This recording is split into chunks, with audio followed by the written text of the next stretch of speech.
Hello, everyone, and welcome to another episode of the ID Talk podcast. I am FindBiometrics Communication Director Tony Bitsionis.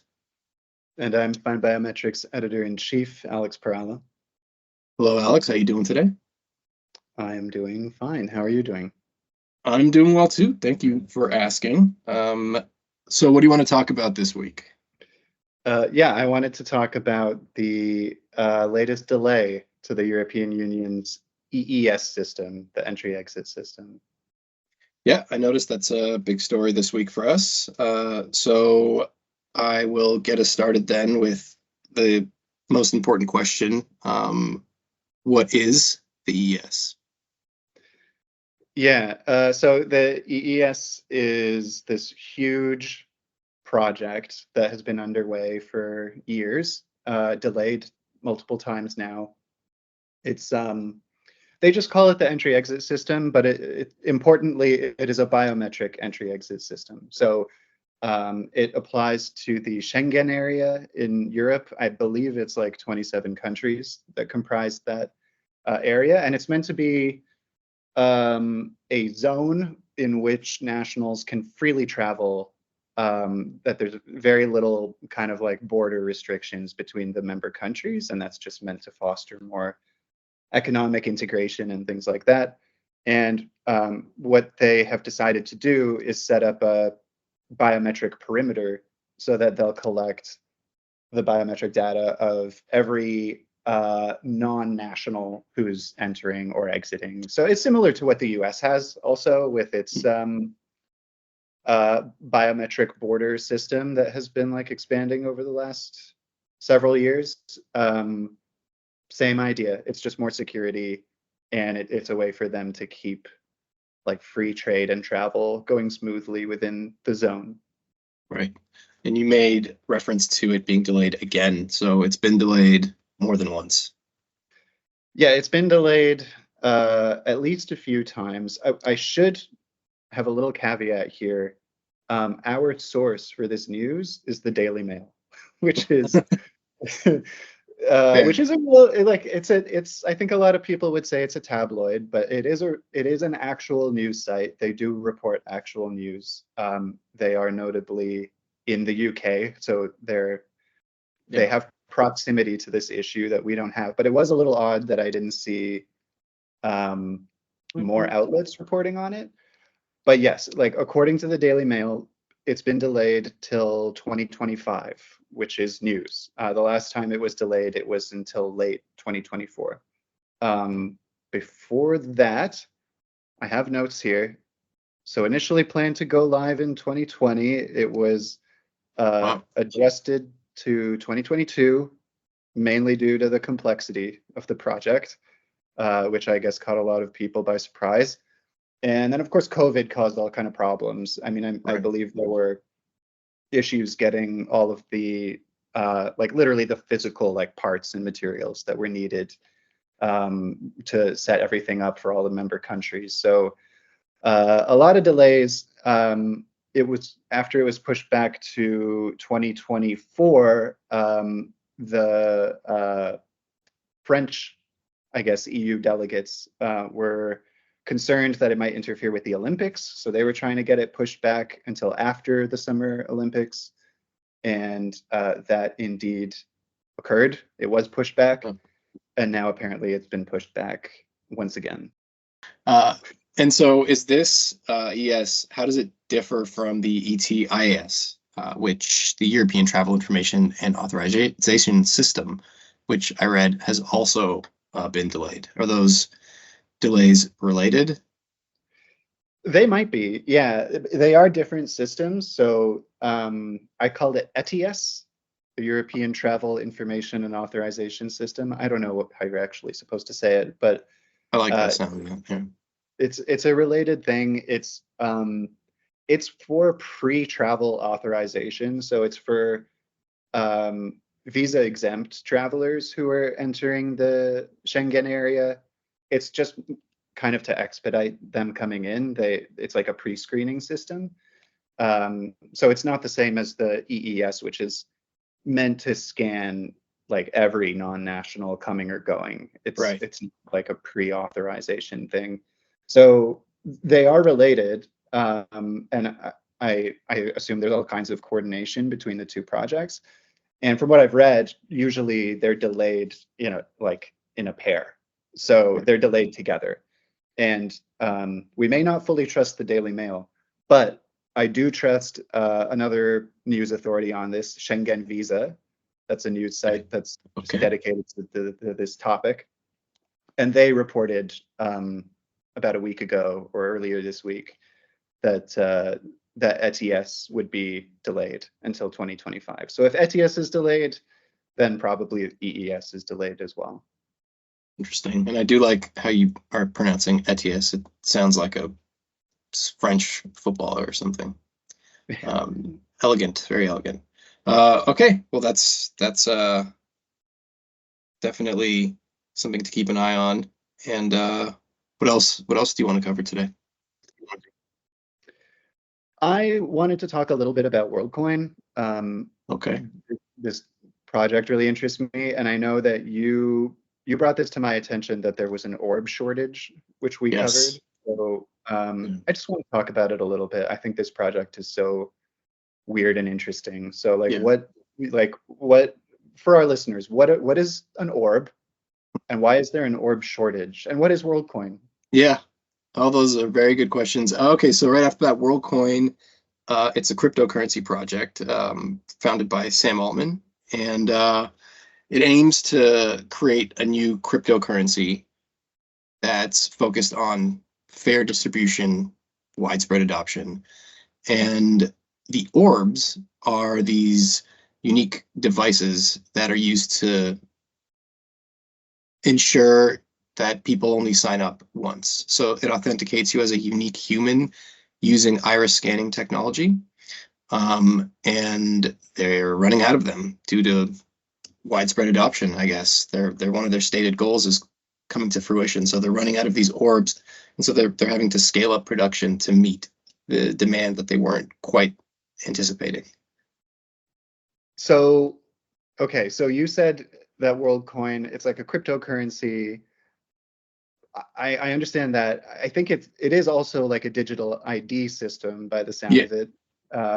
So how is this related to the World Chain, which we've been talking about on the site lately? Yeah, so World Chain is something that WorldCoin just announced or unveiled. They're planning on launching it later this year, sometime in the summer. And it is a blockchain platform that will be used or tied into the World ID, which is the digital ID component of WorldCoin. And it'll be a security layer to protect WorldCoin from bots and fraud attacks. Just an extra layer of security. Okay. Yeah, I feel like there's a lot of potential with this project, and we kind of, I don't know, it's treated as like a crypto topic, but actually it is a biometric, like digital ID project, and I feel like it maybe deserves a little more attention in this industry than it's getting. So I think absolutely, going forward, we probably want to keep an eye on this. I freely admit that I am not an expert on crypto or blockchain. But the idea of having, the promise of blockchain, an irrefutable ledger of transactions, and you combine that with a biometric system to verify a human is unique and performing these transactions, that seems like a pretty solid foundation to build some kind of system that can give people like a genuine digital ID that can be used in all kinds of applications if they're successful and if they can keep these orbs coming. Yeah, you gotta keep that steady supply of orbs first and foremost. Yeah.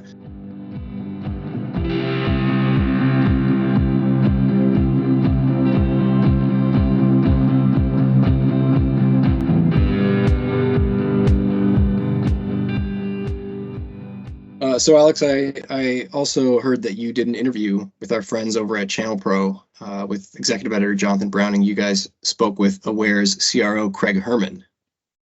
Yeah, that's right. It was a really interesting interview. I mean, Aware doesn't really need an introduction to those in the biometrics industry. It's a big vendor in the space, and we've worked with ChannelPro like on a friendly basis for a few years, and they have like their own kind of interesting audience and market that they serve in managed services providers. So I was curious to see how all of this kind of connected, and it was pretty illuminating. And I think for our listeners, it'll be really interesting as well. That sounds good. So let's have a listen. Let's do it. Okay, so I am welcoming Craig Herman, Aware's Chief Revenue Officer, here on the podcast, and also ChannelPro's Jonathan Browning. Jonathan is the executive editor for the ChannelPro network. So ChannelPro serves managed IT services companies. That's their audience, mainly in the US. And many of them are offering identity verification services. So this is kind of a good fit for everyone here on the podcast today. But before we go ahead, I really want to hear from Craig about what Aware is up to, but just a bit of stage setting. Jonathan, the FindBiometrics audience might not be super aware of what the channel is, what managed service providers do. So maybe you could start by just letting us know a little bit about that. Yeah, I'm happy to do that. So the managed IT services industry is huge in the world. We're talking about 150,000 MSP companies. That is a market share of $300 billion in the world. These are the types of companies that are implementing and managing technology. They're providing help desk support to the users of technology. They're implementing cybersecurity services. So a wide range of technology services that these companies offer. And as you said, Alex, a lot of security services bleed over into the biometrics, the identity security space.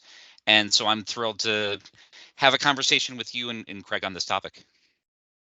Okay, great. So then with all that in mind, Craig, maybe we could just start by, I should ask, does Aware work with MSPs? Is that a big area, focus area for your company? Yeah, absolutely. We have gone to market. Aware has been around for over 30 years. Specifically, a portion of that time in the biometric space. Obviously, we have worked with MSPs across the board, whether it's commercial, financial services, retail, but also on the government, U.S. as well as international governments.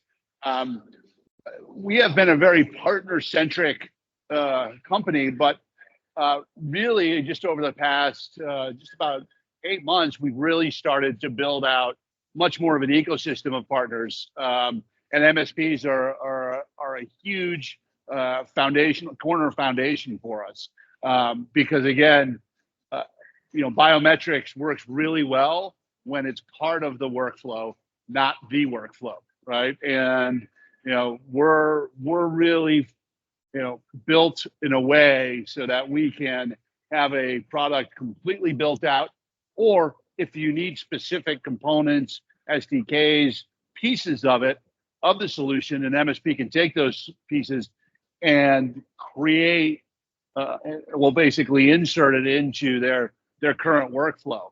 And that's where we really see, how we work the strongest with MSPs and other partners. And so what would you say is driving your success in this space? Yeah, so, I think the flexibility that is one piece.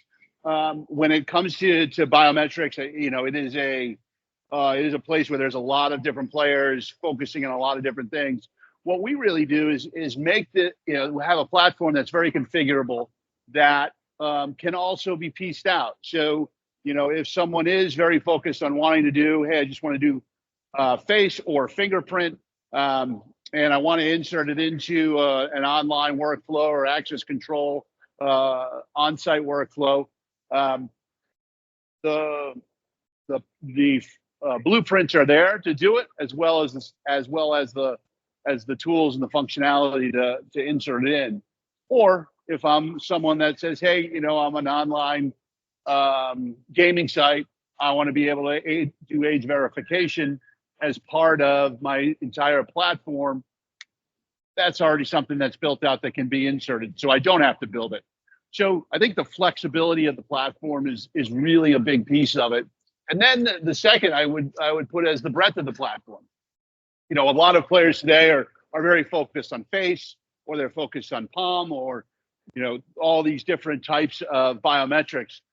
With Aware, you've got one platform that can service all of those different modals, right? And what we look at and what we're seeing in the space right now when it comes to security is how can we use, obviously there's multi-factor authentication, but how can we use different biometrics to upstep security? So to give you an example, if I'm able to log into, my, use gaming as an example, my online gaming account, like a DraftKings or something like that, I may want to make that a really easy process, right? I don't want a lot of friction, so I can get in there pretty easily just using my face.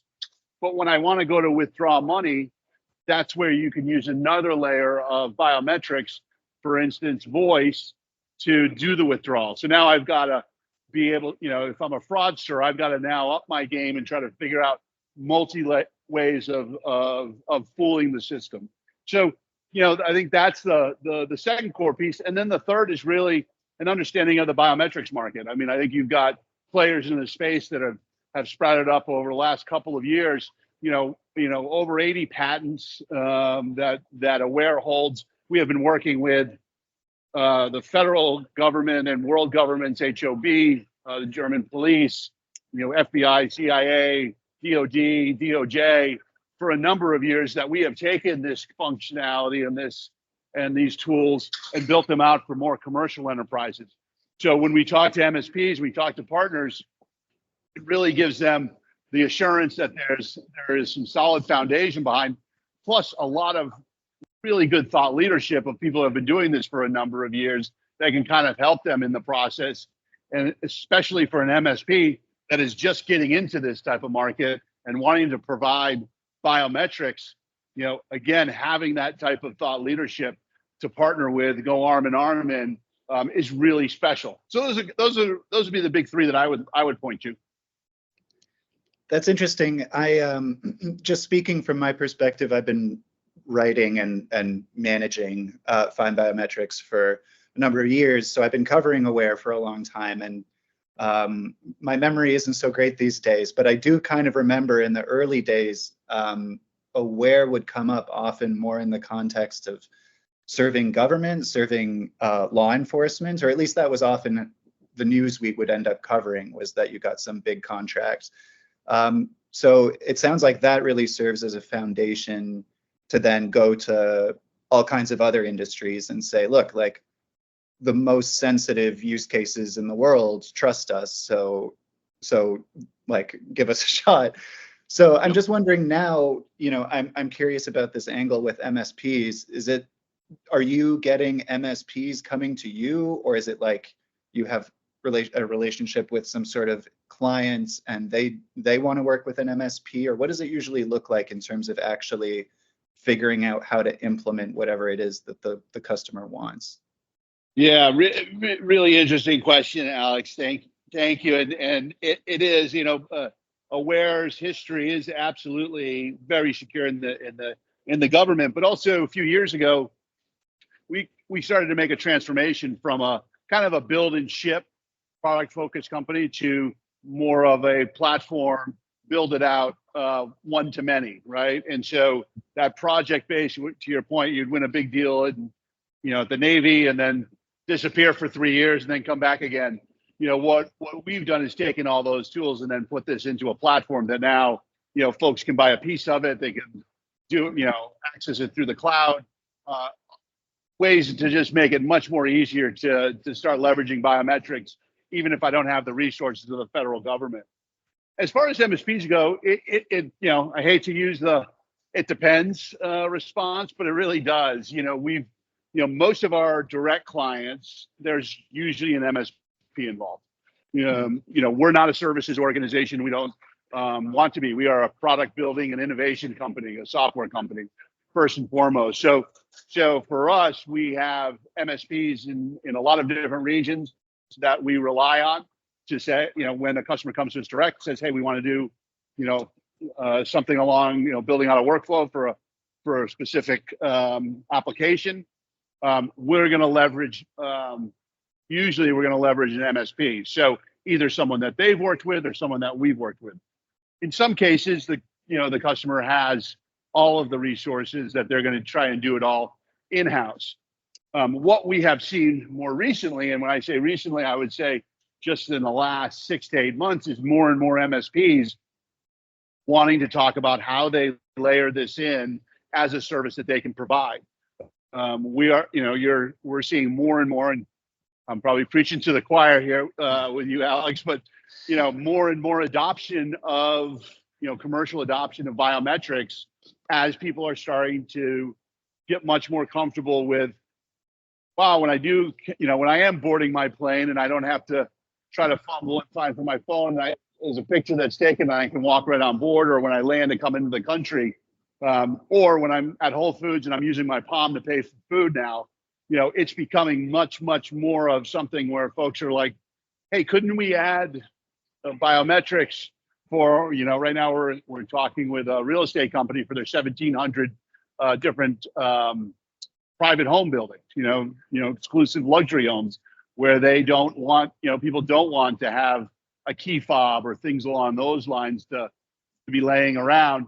You know, using biometrics is something that is really attractive to them.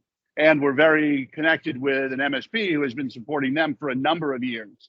So it really does depend, but there's some really exciting stuff where we have MSPs who are, you know, do a lot with cybersecurity, have done a lot with maybe access control security, who are now saying, hey, I want to layer that biometrics into this because now I'm getting more and more requests from our customers. Is that layering on difficult? Is it time consuming? Those tend to be the big questions that we hear at some of our live events. In what way? Adding that to their portfolio? Exactly. So if an MSP approaches you and says, you know, hey, this isn't an area of expertise for me, but it's something that I'm interested in adding. Is it a big learning curve, or, you know, are you kind of supporting them along that journey? Yeah. So you know, for us, you know, it's interesting. I mean, we have what we call biometrics in a box for when we bring on new MSPs and partners. That gives them really kind of all of the education that we would give any one of our employees when they come on, an understanding of biometrics, an understanding of how our different solutions work. Obviously, a lot of documentation, technical videos, all of those things that they can use to get up to speed. We also have, you know, we've brought on a partner leader who has built out an enablement program, that curriculum that kind of takes place over, you know, over the first 60 days, but then continues as over the lifetime of the partner. So doing specific partner related informational, whether it's an internal webinar, whether it's a advanced documentation that's very partner specific. Those are all pieces of it. And again, the complexity of it is, you know, again, our foundation is we have typically gone through partners, right? Where you know, in case of the federal government, you know, obviously you've got a number of different players typically working on one application. So for us, we do a lot on the front end of enablement, training, things along those lines, also helping them kind of, how do you position it? You know, what are the common things that people want to talk about, whether it's deep fakes, whether it's how are you securing our biometric data, all of those pieces. And then we also have people, you know, both on the engineering side, that are dedicated to our partners as well as partner managers. I'm glad that you mentioned deep fakes a moment ago, Craig. This is something that comes up again and again in our coverage on FindBiometrics. So, I mean, that's no surprise. But Sure. I'm curious, like when you're hearing from MSPs or any customer, like how much does that come into the conversation these days? Is it something people are hyper aware of, or do you need to actually like educate a lot of the customers about this potential threat? So folks are hyper aware of it. It is probably every conversation we're having right now. But the interesting part is the education still needs to is kind of where the conversation happens, right? Because my 86-year-old dad knows about deepfakes, right? So he's seen the videos. There's stuff out there in social media. So but what we really start to get into is, what does a deepfake mean, right? Obviously, creating an AI or dubbing a voice, things along those lines, but also how they're presenting that deepfake, right? Most people think, oh, I'm just going to take that video and I'm going to put it in front of a camera. Obviously, those are really easier to prevent than injection attacks, where I'm taking that deepfake and I'm putting it into the stream of passing that data back and forth. And so really what we're doing a lot is educating folks on these AI tools, data, machine learning.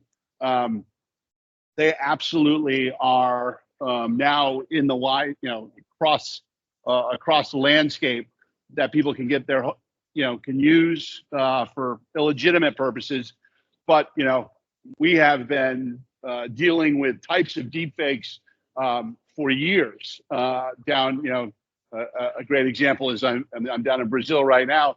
Brazil is a place that fraud is a consistent battle, and using a lot of different tools. And now they have been really using AI, machine learning, for a couple of years now that we have been battling on. So a lot of the in some ways the when we're talking about our conversations, the U.S. is kind of catching up with the rest of the world on some of these things that we have been seeing for a few years now. But now with the tools so accessible and easier to use, again, it's only going to get harder and harder for folks to be able to prevent deepfakes. But yeah, it is the number one topic, and it's not just people that understand biometrics. It's really business owners across all of the markets. And so how are you using AI and machine learning? AI and machine learning for a number of years. This has been before AI was something that everyone talked about, is something that we've been doing. So we're able to leverage different data sets that we're getting from real life examples. Those have been incorporated into our algorithms, that we're constantly updating these algorithms using machine learning and AI. I won't go into too much detail, obviously, but the ability for us is, the strength of AI, machine learning, as you guys probably understand, is the data, right? The more data that it gets, the smarter it gets on both sides, whether you're preventing or trying to do fraud. So for us, again, having the number of years that we have been doing this, we really feel and see that our algorithms that we're building, leveraging our machine learning and AI, are just that much more powerful because of the, again, 30 years of data that we have been doing this, the research that we have continued to be doing, that is now integral into what all of our products have. And again, when you look at, obviously you mentioned the federal, but again, financial services, working with banks across the world, all with different types of fraud, all with different types of deep fakes that we're seeing. Again, it is the basis is our algorithms and the ability to constantly and quickly update those algorithms using machine learning. Right. I don't know. I don't know if we want to talk about AI all day, but I do have a follow-up question I'm curious about that is related, just about the deepfake issue, because I know that Aware, I don't have the exact date in front of me, but recently I saw that you guys had a pretty strong showing in independent testing through the National Institute of Standards and Technology. They have a testing program for presentation attack detection, which is basically catching deepfakes a lot of the time. And yeah, you had a strong showing. I know that that's obviously important when you're competing probably for federal contracts and things like that, that you can just point to these objective results. But does that ever come up when you're talking to like more of a business sector? Like, I guess, do financial services care? Like, do they understand what you are saying when you're saying, no, we rank really high in NIST rankings? Does that ever come up outside of the government? Absolutely. Yeah. I mean, financial services are very tuned into the NIST rankings and fate. So they absolutely come up. And again, you know, when we look at how we're combating deepfakes, and specifically NIST, is, you know, the strength of our liveness, which again, we were top rated for that, because really that is where it gets really difficult for something to be able to mimic liveness. And that's a big piece of what Aware, you know, brings. The other piece that has really kind of come up, some of this from the it was on the government side, the IRS, and some of the issues that they had using biometrics a couple of years back, specifically on the racial bias side. You know, and again, this is something that now NIST is testing as well, which again we have you know, set at the top for the racial bias piece. And that is something that organizations across every market are really tuned into, right? We don't want false negatives or false positives based on, typically it's false negatives based on skin color. And a lot of solutions out there do not perform well when that comes out. And so for us, that has been a huge focus of our company. And it was really great to see when this rolled out the reporting, you know, that again, that we set at the top, because, you know, that can just kill a brand, right? The last thing anyone wants to deal with or be a part of is reducing someone's access to, whether it's a bank account, whether it's being able to do a sale at a retail interaction, gaming site, is because of something along the racial bias piece. And the IRS, you know, had to shut the whole program down, you know, which led to the you know, the federal government report and build out that they just completed. So for us, that has been a huge focus for us, and it does come up more and more on the commercial side, definitely with financial services, insurance, but we're also seeing it more and more on the retail side as well. That's really interesting. I'm glad you brought that up, because that's obviously, like, not obviously, but it is related to the whole training and AI and deepfake catching side as well. Is just having a really, really strong set of algorithms. So that's good. I'm really glad to hear that you guys have focused on it. I knew when that kind of conversation started a few years ago, I mean, I'm sure everyone was like, this needs to be fixed, but also I just was thinking, like, whoever can fix this the fastest is going to have a huge business opportunity ahead of them. Yeah, you know, thanks for highlighting that. It is something that, you know, we're passionate about as a company as well. And I do think, you know, the challenge that we have with biometrics is just, you know, lots of times is misinformation, right? You know, and whether that is, you know, really poor quality biometrics that's out there that, you know, will just, you know, block anyone that doesn't fit into a very small parameter, which is what you typically find. Like, hey, I'll just block everybody. But again, that doesn't help, right? What we want to do is make it as frictionless as possible, but increase the security from what people have today when they're using a simple password or MFA. And I think what, you know, what I get excited about in biometrics is, when I used it firsthand, but also like, I just think that it's very similar to when we go back to the early stages of the internet, when people, didn't feel anything was secure in the cloud, or, that I would never use a credit card on the internet. I think there's that same kind of interpretation of biometrics where you hear a lot about the negative stuff, how people may be using it nefariously, or the potential big brother issues and things along those lines, but not really around a lot of the positive things that this can make things a lot easier, especially for folks that have disabilities. Using biometrics is a much easier way to access pieces of information for economies that are much smaller or much lower. Again, that may not have access to as many tools and documentation that we have in the States. Biometrics can be a really powerful tool. So I think that the racial bias and us focusing on that is part of just trying to change kind of the conversation around biometrics. And I think that, as more and more people, I think overall in the world have embraced it. I think in the US, we're really starting to see people now kind of like, okay, I see the benefits, and there are a lot of positives, and it isn't as scary as maybe the latest movie has portrayed it as. So I'm super excited. Yeah. And so I think my last question is around your advice to an MSP or another business that is considering biometrics. They haven't taken the jump yet, but they're starting to do their due diligence and their research. What's your parting advice to them?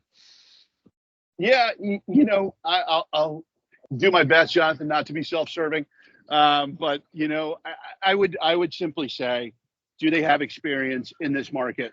Have they, how much of that, when they're looking at who should I partner with, how much experience they have, what type of investment they're making on the research and innovation side, who have they worked with, those type of things. Are they partner centric? The other piece, is a lot of what what we've talked about here. This is, when it comes to biometrics, customers are interested.